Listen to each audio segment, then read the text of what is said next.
충만하시고 또 행복한 삶이 되시길 축원합니다. 우리 인간은 무엇에 끌리는 삶을 살까요? 살아가시면서 뭔가에 우리는 늘 끌리는 그런 삶을 삽니다. 왜 사람이 끌리느냐? 대부분 우리는 끌리는 것들이 눈에 보이는 것들이죠. 그리고 손에 잡히는 것입니다. 숫자로 확인되는 것, 이런 것들에 우리의 관심이 끌리게 되고, 그게 왜 끌리냐면 내가 보기에 이게 확실해 보이거든요. 그래서 눈을 뜨면 우리가 대부분 수많은 광고들이 우리의 삶 속에 있죠. 왜냐하면 보이지 않으면, 확인되지 않으면 그 물건을 살 필요도 없는 거죠. 그래서 많은 사람들은 계속 관심을 끌기 위해서 사람들 앞에 이렇게 눈앞에 뭔가 보여지도록 해야만 그 사람들의 이목을 끌 수 있기 때문에, 그래서 수많은 광고 속에서 이 상품을 사면, 이 제품을 사면 행복해질 수 있습니다. 그렇게 이제 광고를 하기 시작하죠. 점심시간에도 식당에 보면 리뷰 맛집들이 있습니다. 왜 식당에서 손님들에게 리뷰를 작성하게 할까요? 그렇게 리뷰를 써야만, 그래야 사람들한테 보여지고 확인이 되고 리뷰 숫자가 많아질수록 야, 여기는 한번 가봐야 되겠구나, 여기 가보면 후회하지 않겠구나, 이렇게 우리가 생각할 수 있기 때문에. 그래서 우리가 실은 이 핸드폰에서 밤에 잠을 자다가도 유튜브에 있는 영상을 하나 이렇게 영상 하나만 봐야지 하고 잠깐 봤던 게 어떻게 되죠? 한두 개 계속 보다 보면 어느새 밤새 훌쩍 그 밤을 새버리는 이제 이런 그 모습들이 우리에게 적지 않게 있다라는 것입니다. 그런데 이상합니다. 볼 때는 재밌었는데, 그런데 끝나고 나면 머리가 멍해지고 또 마음은 공허해집니다. 왜냐하면 이렇게 우리 앞에 보여지는 그 눈앞에 확인되는 것들이 잠깐의 즐거움을 주는 것은 사실입니다. 그러나 우리 마음에 깊은 만족은 주는 것이 아니기 때문에 그렇습니다. 그래도 당장 그 순간은 너무 즐겁죠. 그 당장 그 순간에는 흥미롭고 좋습니다. 그렇다 보니까 그 익숙함을 계속 우리는 실은 반복을 하게 된다는 거죠. 저는 우리 한국 사람들은 진짜 대단하다는 생각을 합니다. 왜냐하면 제가 배달 앱에서 이렇게 음식을 이렇게 시켜보면요, 치킨 하나가 이렇게 배달되더라도 그냥 되지 않고요, 거기에 조리 중입니다, 그게 뜹니다. 메시지가 다 뜨고요. 그 다음에 오토바이 배달하는 사람이 거기에서 이 집까지 오는 경로가 실시간으로 그 경로가 쭉 뜹니다. 지금 사거리를 지났습니다, 그런 게 다 뜨고요. 지금 엘리베이터 앞에 왔습니다, 이런 게 다 이제 그 위치가 다 뜹니다. 그래서 그걸 다 확인할 수 있죠. 그러니까 이게 배달되는 것조차도 눈으로 확인이 다 되니까 얼마나 위로가 되겠어요. 제가 그래서 그 앱을 보면서 그런 생각을 좀 했어요. 야, 신앙생활에도 이게 적용되면 얼마나 좋을까. 그래서 기도 응답 배달통이 있는 거예요. 그래서 지금 천사가 출발했습니다. 네. 응답 500m 전방입니다. 도착 1분 전입니다. 만약 이렇게 뜬다면 아멘, 벌써 아멘 나왔어요. 네. 그러니까 이렇게 뜬다면 우리 신앙생활이 얼마나 재밌을까, 이런 생각을 해봤습니다. 그런데 이게 눈에 잘 안 보이니까 도대체 언제 응답되는지 이거 우리가 잘 예측하기 어려우니까 그래서 답답한 거고요. 그렇다 보니 우리 눈에서는 자꾸 확인하고 싶고 눈에 보여지고 싶고, 이러다 보니까 어떻게 됩니까? 심리적으로 이걸 더 막 확인하기 위해서, 그래서 뭔가 더 열심히 좀 해보려고 하고 눈에 보이는 결과를 이렇게 얻기 위해서 노력하다 보니 그 안에 우리가 이 컴포트 존이라고 하는, 그래서 이제 안전지대를 우리가 늘 만들고자 하는 그런 욕구들이 우리 안에 있다라는 겁니다. 하지만 하나님께서 너희가 만들어 놓은 그 안전지대에서 머물러 있지 말라, 이런 말씀을 하십니다. 너희가 만들어 놓은 그 편안함에 더 이상 끌려가지 말아라. 너희들이 눈에 보이고 확인해서 좋은 것 같지만 그 눈에 보이고 확인한 것에 끌려가서는 안 된다. 그러면서 오늘 우리에게 무슨 말씀을 하시냐면 영문 밖으로 나가자. 더 이상 그 안에 머물러 있지 말고, 그 안전지대에 있지 말고 우리 함께 나가보자, 이렇게 하나님께서 우리에게 말씀하십니다.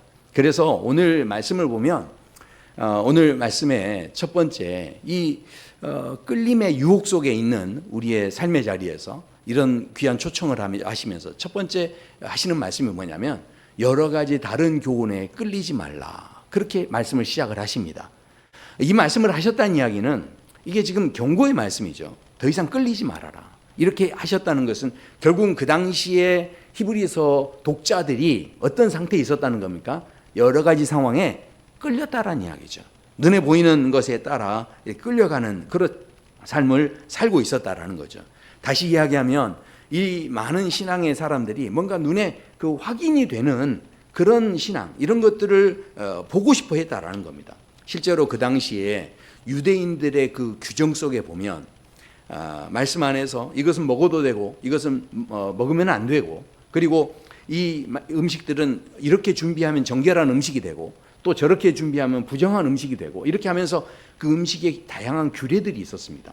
그러니까 그 규례들을 가지고 사람들이 열심히 지켰어요. 왜냐하면 그걸 지키면 눈에 보이잖아요. 결과적으로 나는 어떻습니까? 야, 오늘 나는 정결한 음식만 먹었네. 야, 나는 오늘 규정을 다 지켰네. 야, 이쯤 되면 난 진짜 괜찮은 사람 아니야? 이런 생각을 하게끔 해주는 게 뭐냐면 음식 규례였습니다. 이 규례를 지킨다는 것은 그만큼 우리에게 강력했다라는 것이죠. 그래서 사람들이 그것을 많이 지킬수록 안전지대가 딱 만들어진 거죠. 그랬는데 그런 상황 속에서 뭔가 이 히브리서 기자가 이런 이제 이야기를 하는 겁니다. 정말 그러면 그것이 안전지대가 맞느냐? 그것이 정말 당신의 마음을 굳건하게 해 주었느냐? 이렇게 질문을 합니다. 근데 그 질문에 대해서 뭐라고 합니까? 절대 그게 아니라는 거예요. 왜냐하면 오늘 말씀해 보면 음식으로 말미암아 행하는 자는 유익을 얻지 못하였느니라. 그러니까 음식으로 말미암아서 내가 안전지대를 아무리 만들어 봐도 그것 자체가 우리 신앙에 절대로 유익함이 되지를 못한다. 이렇게 말씀을 합니다. 왜 음식 규례로 이렇게 신앙을 확인하려고 하는 것이 유익이 안 되는가? 가만히 한번 생각해 보십시오. 음식을 이것 먹으면 정결하고 이것 먹으면 부정하고, 만약에 이런 식으로 정해 놓으면, 만약에 야채만 우리가 풀만 먹는 것이 굉장히 거룩한 것이다, 이렇게 만약에 정했다고 생각해 보세요. 그러면 무슨 일이 생길까요? 이 세상에서 가장 거룩한 것은 송아지가 될 겁니다. 그렇잖아요. 네. 우리는 알게 모르게 그냥 이것저것 먹을 수 있지만 송아지야말로 풀만 뜯어 먹으니까, 그러니까 가장 거룩한 존재가 되지 않겠습니까? 그러니까 이게 소가 평생 풀만 뜯어 먹는다고 해서 진짜 거룩해질까요? 그 본성이 바뀔까요? 그게 아닌 거죠. 그러니까 지금 오늘 굉장히 중요한 말씀을 하시는 겁니다. 우리가 나름대로 만들어 놓은 음식 규례가 우리를 진짜로 거룩하게 하느냐, 내 마음을 진짜 굳건하게 할 수 있느냐, 이게 아니라는 거죠. 자, 그렇다면 음식 규례가, 이 음식이 우리가 이것을 지키고 안 지키고 이것이 우리한테 유익함이 되지 못하는 진짜 심각한 이유가 있습니다. 자, 그게 뭐냐면 음식 규정에 딱 매달리는 사람을 보면 그 사람 안에 뭐가 있냐면 영적인 만보기가 있어요. 우리가 대부분 이렇게 만보기를 측정하면, 야, 오늘 8,000걸음 걸었네, 오늘 40,000걸음 걸었네, 이러면은 여기에서 어떻습니까? 보상 금액이 나옵니다. 그런 거 안 해보셨군요. 네.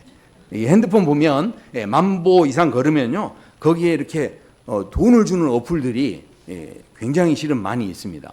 자, 그러니까 우리가 대부분 영적으로 그런 거예요. 하나님 앞에 신앙생활 하면서 눈에 뭔가 확인하고 싶은 거예요. 그렇다 보니 어떻습니까?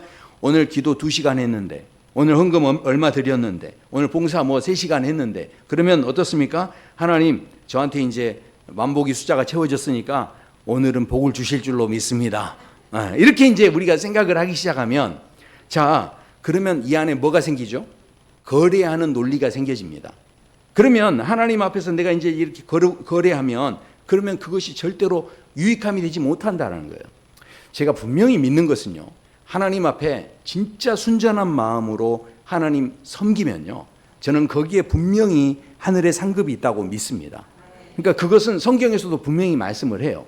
그러나 이것이 순전한 섬김이 아니고 이 거래하는 마음으로 작동을 하기 시작하면 이것은 절대로 유익함이 되지 못한다는 거죠. 왜냐하면 이 거래를 시작하면요, 거기는 끝이 없어요. 그리고 그 안에는 불안이 들어올 수밖에 없습니다.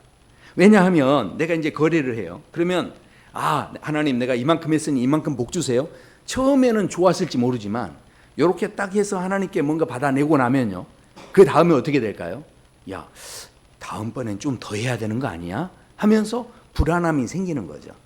그러니까 한 번은 성공했을지 모르지만 두 번째, 세 번째 할 때는 정성을 좀 더 들여야 되나? 하면서 계속해서 우리 안에 불안한 마음이 생겨질 수밖에 없다라는 거죠.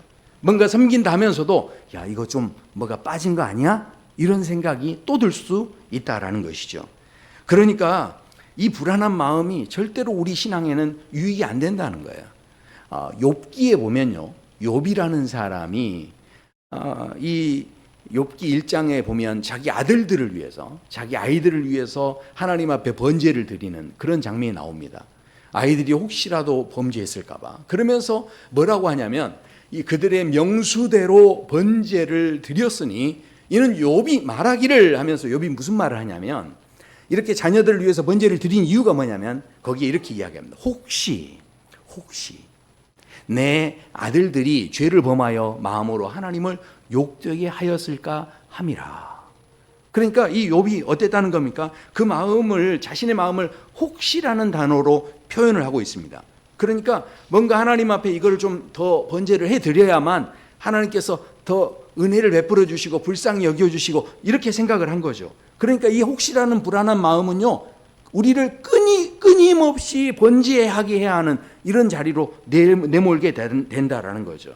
사람들이요, 이게 계속 우리가 이 혹시라는 마음은 자꾸 내가 이 정도면 괜찮을까? 존재를 증명하게 해야 되고 내가 얼마나 가졌는지 얼마나 잘하고 있는지를 나타내 보여야 되는 거기 때문에 그래서 우리가 너무너무 실은 불안할 수 있는 거죠. 그래서 혹시라는 이 마음이 생기지 않을 수가 없어요. 그런데 나중에 욥이 진짜 하나님 만나고 난 다음에 이 혹시라는 말 자체가 사라져 버립니다. 그러니까 저는요, 저와 성도 여러분의 이 신앙의 삶 속에요, 이 불안한 마음, 이 혹시라고 하는 이 마음이 완전히 사라지게 되기를 소원합니다. 정말 하나님 안에서 이 자유함을 누린다는 게 너무 중요하죠. 자, 그래서요, 히브리서에서 오늘 말씀하기를 음식으로 말미암아 행한 자는 유익을 얻지 못하였느니라 그렇게 말씀합니다. 그러니까 진짜 필요한 건 우리 눈에 보이는 것을 기준을 삼아서 그것으로 뭔가 이루려고 하는 것은 절대로 우리를 유익하지 못하게 한다는 거예요. 우리를 든든하게 하지 못한다는 겁니다. 우리를 굳건하게 하지 못한다는 겁니다. 그래서 그러면 무엇이 우리를 굳건하게 하느냐? 여기 보니까 뭐라고 합니까? 은혜로.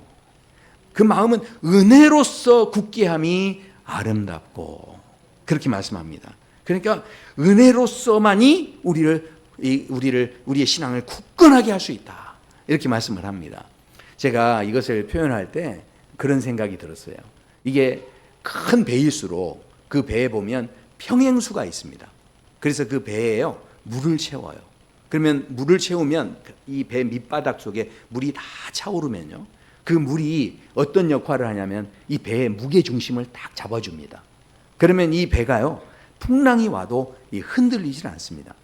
배가 항구에 머물러 있을 때 큰 배들 보면 이렇게 물을 뿜는 거 이렇게 보셨잖아요. 이게 차 있던 물을 이렇게 버리는 거예요. 또 이렇게 이거 참 어떻게 배를 보러 한번 가야 될 것 같아요. 배를 보러. 그러니까 이게 실은 우리 마음에도요, 실은 이 평행수가 필요하다는 거예요. 그 중심이 묵직하게, 이 은혜라는 것이 내 마음의 중심을 묵직하게 붙잡아줘야만 어떤 상황에서도 흔들리지 않을 수 있고, 아까 그 음식에만 기댔던 그 마음은 늘 불안함이 생길 수 있는데 은혜를 붙잡은 사람은 그 마음에 불안함 자체가 없는 거예요. 어떤 상황에도 흔들리지 않는 든든함 안에 서게 된다라는 것입니다. 자, 그렇다면 이제 우리에게 문제는, 아니 그러면 목사님, 그 은혜는 어디 있습니까?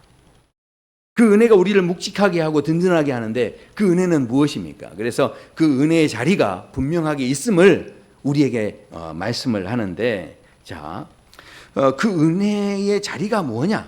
우리는 대부분 은혜 받는 자리 그러면요, 무슨 생각하냐면, 뭔가 좀 편안하고 뭔가 좀 성공해 있고 뭔가 좀 우리가 보기에 이렇게 좀 굉장히 많은 사람들이 인정하기에 칭찬할 만하다, 이렇게 생각하는 그런 부분들에 뭔가 하나님의 은혜가 있다라고 우리는 생각을 합니다. 자, 그런데 오늘 13절에서는 뭐라고 하냐면, 야, 우리 영문 밖으로 나가자. 그렇게 초청을 하고 계신다라는 거죠. 그러니까 이 말씀을 보면 그의 치욕을 짊어지고 영문 밖으로 그에게 나가자 이렇게 말씀하니까 마치 뭔가 좀 고생하러 나가자 이렇게 우리가 말씀이 들려지는데 그게 아닙니다. 지금 여기 보면 이 말씀은 주님 계신 자리로 가자는 거예요. 이게 무슨 이야기냐? 이 말씀을 이해하려면 이 말씀 바로 전에 이제 있던 10절부터 내용을 잠깐 한번 살펴보시면 10절에서 이렇게 말씀이 시작됩니다. 우리에게 제단이 있는데 라고 시작하는데 이 말씀을 보면 참 좀 이상한 말씀이에요. 왜냐하면 제단이 있는데 그 제사장들이 거기에서 섬기다가 그 제물을 먹을 수 없다라고 합니다. 이 말씀이 이상하죠. 왜냐하면 제사장들은 제단에서 섬기는 일을 하고서 제단에 나오는 모든 제물을 다 먹을 수가 있었습니다. 원래 먹을 수 있는 건데 여기서는 먹을 권한이 없다고 하니까 이게 무슨 이야기입니까? 그런데 성경을 자세히 보면 제사장들이 이 제단에서 나오는 음식을 먹을 수 없는 경우가 딱 한 번 있습니다. 근데 오늘 그 이야기를 하는 거예요. 그 이야기가 무슨 이야기냐? 바로 이 대제사장이 이 1년에 한 번 이스라엘의 전체 이 백성들의 죄를 사하는 그 대속죄일이 있는데 바로 그 대속죄일에는 제사장도 그 음식에 손을 못 댑니다. 제사의 음식에. 자, 그런데 그 이야기를 하는 거예요. 그래서 이 11절에 보면 이는 죄를 위한 짐승의 피는 대제사장이 가지고 송수에 들어가고 그 육체는 영문 밖에서 불사름이라 말씀합니다. 그러니까 대속죄일이 되면요 다른 게 필요 없고요 염소 2마리가 필요합니다. 그래서 그 염소 2마리 중에 1마리를 가지고 성소 안에서 피를 흘려서 이 죄를 사하고 또 1마리 염소를요 어떻게 하냐? 바로 성문 밖으로 영문 밖으로 이렇게 내몰아서 이제 보내는데 그 염소를 뭐라고 하냐면 아사셀이다 이렇게 이야기를 합니다. 그러니까 이 아사셀이 어떤 존재냐? 그러니까 이 아사셀은요 백성의 모든 죄를 뒤집어 쓰고서 영문 밖으로 나가는데 이때 나갔던 문이 이 분문이라는 문이 있어요. 근데 이 분문이 뭐냐면 그 성 안에서 여러 문들이 있는데 이 분문은 뭐 하는 역할을 하냐면 이 성문 안에 이 성 안에 있는 모든 쓰레기나 배설물이나 이 더러운 것들을 내보내는 문이 바로 이 분문입니다. 그런데 그 분문으로 어떤 양을 보내냐? 그 죄를 다 뒤집어 쓴 그 아사셀이라고 하는 그 양을 그 분문으로 내보냈다라는 거예요. 자, 그런데 그 다음 구절이 너무 놀랍습니다. 바로 그 아사셀이 누구였느냐? 바로 예수님이셨다라고 말씀합니다. 그러므로 예수도 자기 피로써 백성을 거룩하게 하려고 성문 밖에서 고난을 받으셨느니라. 네. 왜 그렇게 하셨을까요? 예수님은 죄가 없으신데 예수님께서 실패하신 게 아닌데 그런데 예수님께서 굳이 왜 아사셀이 되셔서 영문 밖으로 나가셨느냐? 왜냐하면 영문 밖에는요 수많은 죄악들이 쌓여 있기 때문에 그곳에 우리의 모든 실패가 있고 모든 수치가 있기 때문에 그랬다라는 거죠. 성문 안에 있는 사람들은요 뭔가 그 안에 있는 그 더러운 것들을 다 내보냈는데 그런데 하나님께서 하나님의 은혜를 정작 일으키시고 하나님의 은혜를 정작 부어주신 곳이 어디였냐면 성 안이 아니었고 오히려 성 바깥에서 하나님의 은혜의 역사를 이루셨다는 거예요. 이야, 이게 지금 얼마나 충격적인 일인지 이게 잘 한번 생각해 보십시오. 깊이 한번 생각해 보십시오. 우리는요 성 안에 있는 것 자체를 굉장히 좋아합니다. 그렇죠. 성 안이 더 안전해 보이고 좋은 것 같죠. 자, 그런데 가만히 생각해 보세요. 이 성문 안은 어떤 곳이었을까요? 물론 너무 평안하고 좋았겠죠. 그런데 사실은 끊임없이 나를 증명해야 하는 곳이 성 안입니다. 성 안에 있으면요 1등하고 꼴등이 나눠지는 거예요. 그러면 꼴찌가 되고 부정한 것이 있으면요 이것은 성문 밖으로 계속 실은 버리게 되겠죠. 그러면 성문 밖으로 이걸 버리게 되면 이 안에서는 무슨 일이 일어납니까? 실수만 하면 가차없이 비난받게 돼 있고요. 잘못하면 이게 거기에 잘못 걸리면 쫓겨날 수 있기 때문에 늘 눈치를 봐야 되는 거예요. 너무나 편안한 것 같지만 그러나 그 안에서 무슨 일이 일어납니까? 뭔가 자신을 내가 그래도 괜찮은 사람이야 입증해야 돼요. 그러니까 성문 안이 정말 좋은 것 같지만 어쩌면 그곳에서 모든 평가가 이루어지는, 그야말로 평가의 감옥 속에 살아가는 그런 삶이 될 수밖에 없다는 거죠. 그러니까 성문 안에 있으려면 어떻게 해야 됩니까? 야, 나 좀 괜찮은 사람 맞지? 야, 나 좀 그래도 쓸모 있는 사람 맞지 않아? 내가 이래도 이 정도 제사도 드리고 이렇게 규례도 지켰는데 이 정도면 나 사랑받을 만하잖아. 이런 말을 계속 해내야 하는 곳이 어디였냐면 성 안이었다는 거죠. 그런데 성문 밖은 어떤 곳입니까? 버려진 땅이었어요. 그리고 성문 밖은 성 안에서 쫓겨난 사람들, 부정하다라고 하는 사람들은 다 성문 밖으로 실은 쫓겨나 있는 거죠.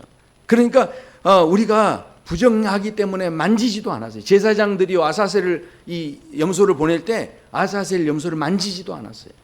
다 부정하기 때문에.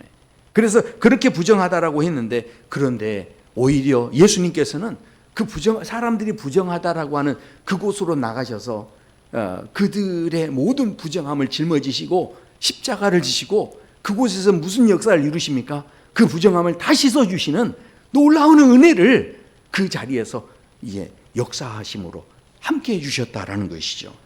그러니까 오늘 우리에게 주시는 이 13절의 말씀은 어떤 의미가 있냐면, 제가 조금 이해하기 쉽게 좀 이렇게 제가 해석해 드리면, 야야야, 이제 숨 막히는 그 평가의 자리에서 이제 그만 나와라. 그리고 이제 내 품 안에 쉬어. 그렇게 말씀하시는 거예요.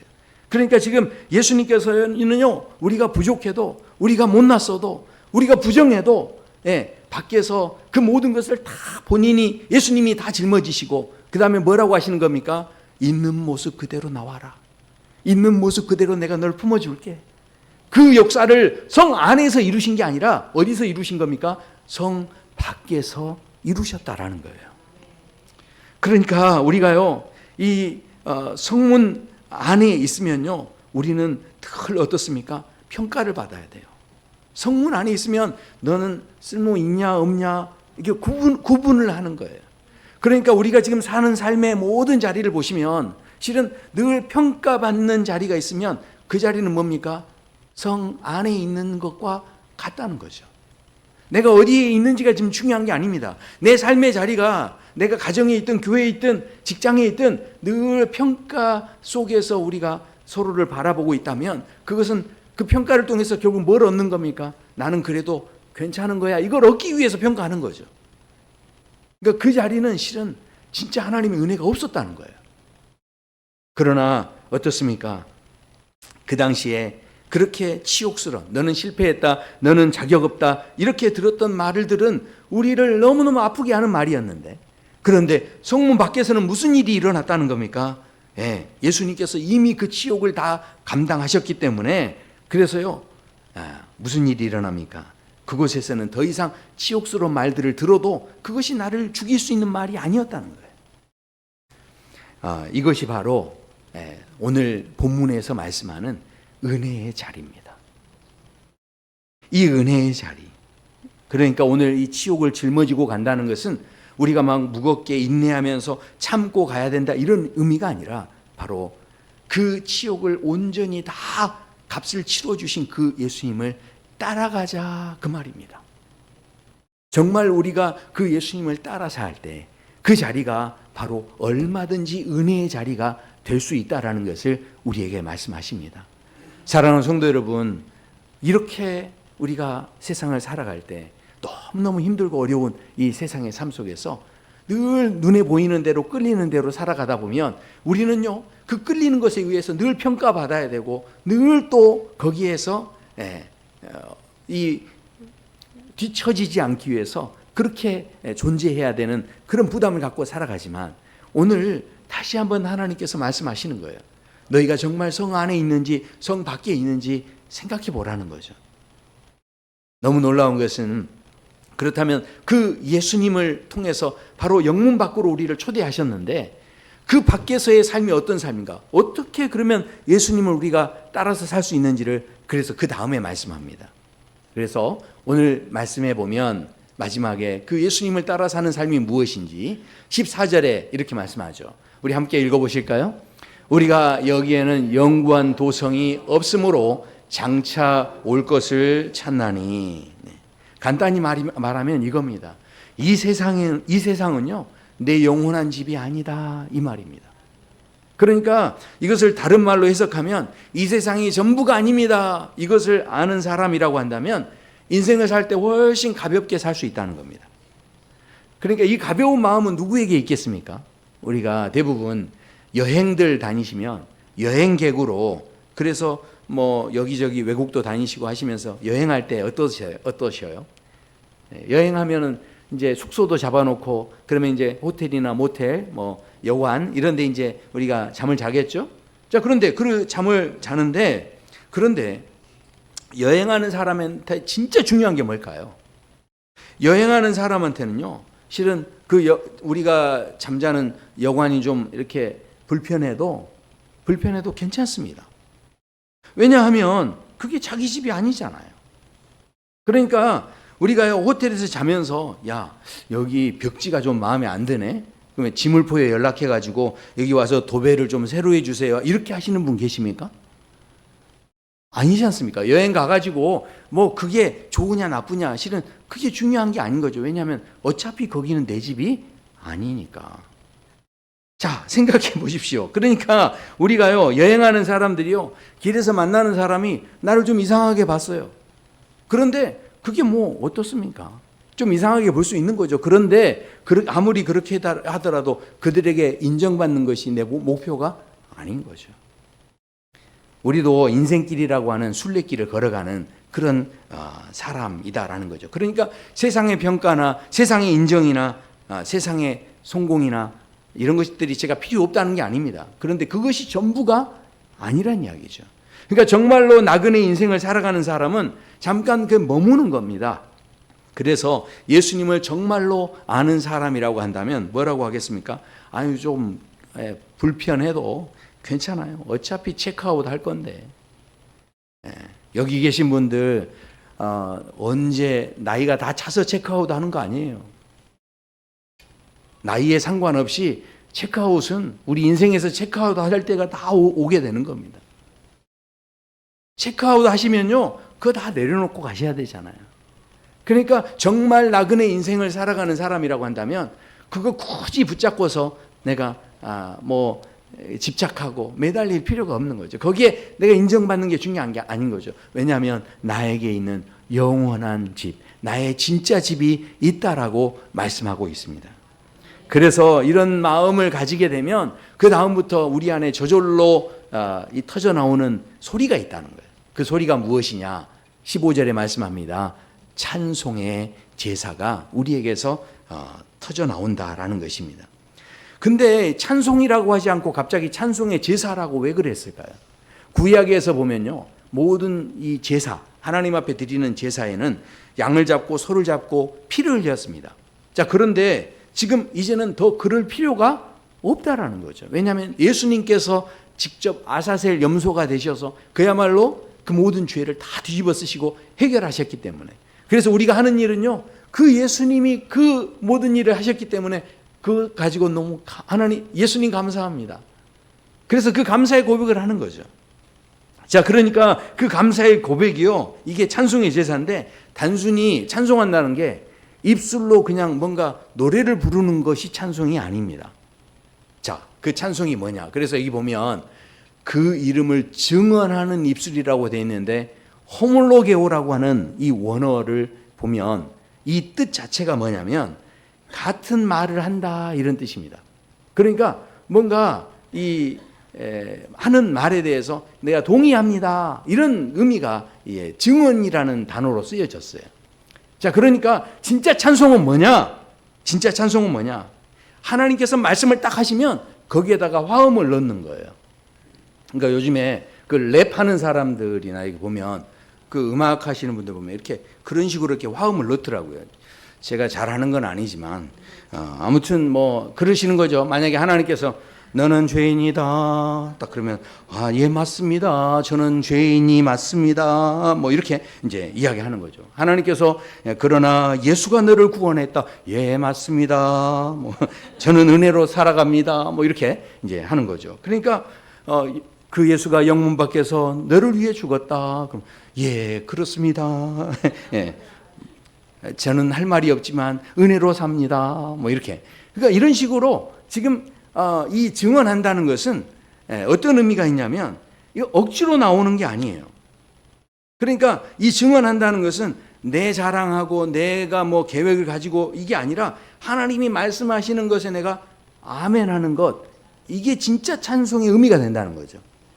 그러니까 내가 이거를 가지고 내가 찬양해야지, 내가 감사해야지 이렇게 해서 만들어내는, 억지로 만들어내는 게 아니고요. 그래서 제가 한번 생각해 봤어요. 이 찬미의 제사는 어떤 의미에서는 달과 같다, 그런 생각을 했습니다. 달이라는 게요, 자기가 스스로 빛을 비추는 게 아니죠. 달이 하는 거 뭡니까? 그저 태양을 바라보고 그 태양빛이 오면 그것을 딱 반사하는 거예요. 그러니까 이 찬미의 제사는 어떤 의미에서, 그런 의미에서 보면 이 찬미의 제사는요, 노래라기보다는요, 어떤 거냐면 받은 은혜를 번역하는 거예요. 그러니까 많은 사람들에게 하나님의 은혜입니다, 하나님의 사랑입니다, 그러면 알아먹을까요? 못 알아먹을까요? 못 알아먹습니다. 그러니까 세상 사람들이 못 알아먹으니까 그거를 내가 어떻게 하는 거죠? 번역해 주는 거죠. 이게 바로 하나님의 은혜입니다, 이렇게 번역하는 거죠. 자, 그러니까 생각해 보십시오. 지금 우리가요, 여기에 보면 그래서 증언하는 입술의 열매니라 이렇게 말씀하죠. 열매는요, 이게 내가 막 맺으려고 해서 맺어지는 게 아닙니다. 열매를 맺으려면 그 나무가요, 열매를 맺으려고 했으려면 막 몸부림쳐서 열매가 맺는 게 아니라 뿌리를 더 깊이 내려야 돼요. 그 나무가 뿌리를 더 깊이 내리고 집중하다 보면 그러면요, 열매는 저절로 맺히는 거죠. 자, 그러니까 무슨 이야기입니까? 우리가요, 이 땅에서 지금 많은 사람들이 너무 힘듭니다, 불안합니다, 그렇게 이야기할 때 뭐 힘들 수 있지만 그래도 우리가 이 땅의 나그네의 삶이고 어찌됐든 또 하나님의 은혜가 있는 줄로 믿습니다, 이렇게 우리가 고백할 수 있다면, 아니 사람들이 보기에 어떻게 하겠습니까? 야, 저 사람은 왜 저런 거야? 누군가가 막 비난하듯이 억울한 말을 할 때 거기에 대해서 똑같이 갚아주는 게 아니라 뭐 그럴 수도 있죠 뭐 하면서 웃어 넘길 때, 그럴 때 사람들이 어떻게 이야기할까요? 저 사람은 도대체 어떻게 저럴 수 있지? 이런 궁금한 마음을 갖겠죠. 그러니까 이 열매는 그냥 맺어지는 게 아니라 우리가 누군가를 용서하는 것도요, 내가 노력해서 용서할 수 없어요. 내 안에 진짜로 은혜가 가득 차 있지 않습니까? 그러면요, 용서는 하는 게 아니고요, 되어지는 거죠. 그러니까 하나님께서 힘을 주시니까 그게 되는 거예요. 그러면 그 열매를 보고서 사람들이 어떻게 당신 그럴 수 있어요? 질문할 때 그때 그걸로 번역해 주는 거죠. 이게 바로 하나님의 은혜입니다. 그러니까 오늘 이 말씀을 통해서 우리가 신앙생활 할 때 뭔가 우리는 보여줘야 됩니다, 우리는 더 희생해야 되고 봉사해야 됩니다, 이렇게 우리가 생각하며 신앙생활을 했다면 그 신앙의 모든 것들이 어쩌면 내 안전지대를 만들기 위한, 성 안에서 내가 머물기 위한 그런 노력이었다는 거죠. 그 모든 것들을 내려놓고 영문 밖으로, 성문 그 밖으로 나가라는 거예요. 내 안전지대를 다 내려놓고 나갈 때 그때 주님이 이루신 그 세계 속에서 내가 미처 보지 못했던 크고 놀라운 은혜의 현장을 우리가 보게 될 수 있다라는 이야기죠. 우리 랍스터 아시죠? 너무 맛있지 않습니까? 근데 그 랍스터가요, 이렇게 자랄 때 보면 이 랍스터가요, 껍질이 이렇게 단단해지는데, 근데 어느 순간에는 이게 더 자라는데 껍질이 단단해지면요, 반드시 이 랍스터는 남들이 보지 않는 깊은 곳으로 들어가야 된대요. 그래서 거기에서 그 껍질을 다 깨야 된대요. 깨고 거기에서 나와야 돼요. 근데 그래서 진짜 이 랍스터들이 그 겉에 있는 껍질을요 막 깬대요. 부딪히고 막 이렇게 깨가지고 그 껍질을 벗으면 실은 그때 왜 깊은 곳에 숨어 들어가냐면 그때가 바로 가장 위험한 때예요. 왜냐하면 껍질을 깼으니까 공격당할 수 있는 가장 위험한 때예요. 근데 그 위험한 때이지만 그러나 가서 그 껍질을 깨고 나면 그러면 그때 더 몸집이 커지는 더 큰 바다에서 살게 되는 그런 아주 큰 랍스터로 또 다시 탈바꿈을 하게 된다는 거죠. 사랑하는 성도 여러분, 우리가 머무는 그 자리, 내가 안전지대라고 생각하는 그 자리에 우리가 머물러 있는 것 그 자체가 결코 우리를 유익하게 할 수 없다. 결국 우리가 그 영문 밖으로 나가자고 하시는 그 오늘 주님의 그 초청 앞에 다시 한번 우리가 주님 바라보시면서 우리가 머물렀던 그 자리에서 주님이 부르시는 그 자리까지 나아가시고 바로 그 예수님의 품 안에서 조건 없이 있는 모습 그대로를 받아주시는 그 주님의 은혜를 마음껏 경험하시고 거기에 뿌리를 내리시고 이 세상 사람들 앞에서 정말 찬미의 제사로 입술의 열매가 있는 그런 믿음의 삶이 되어지시기를 간절히 축원합니다. 우리 함께 찬양하시겠습니다.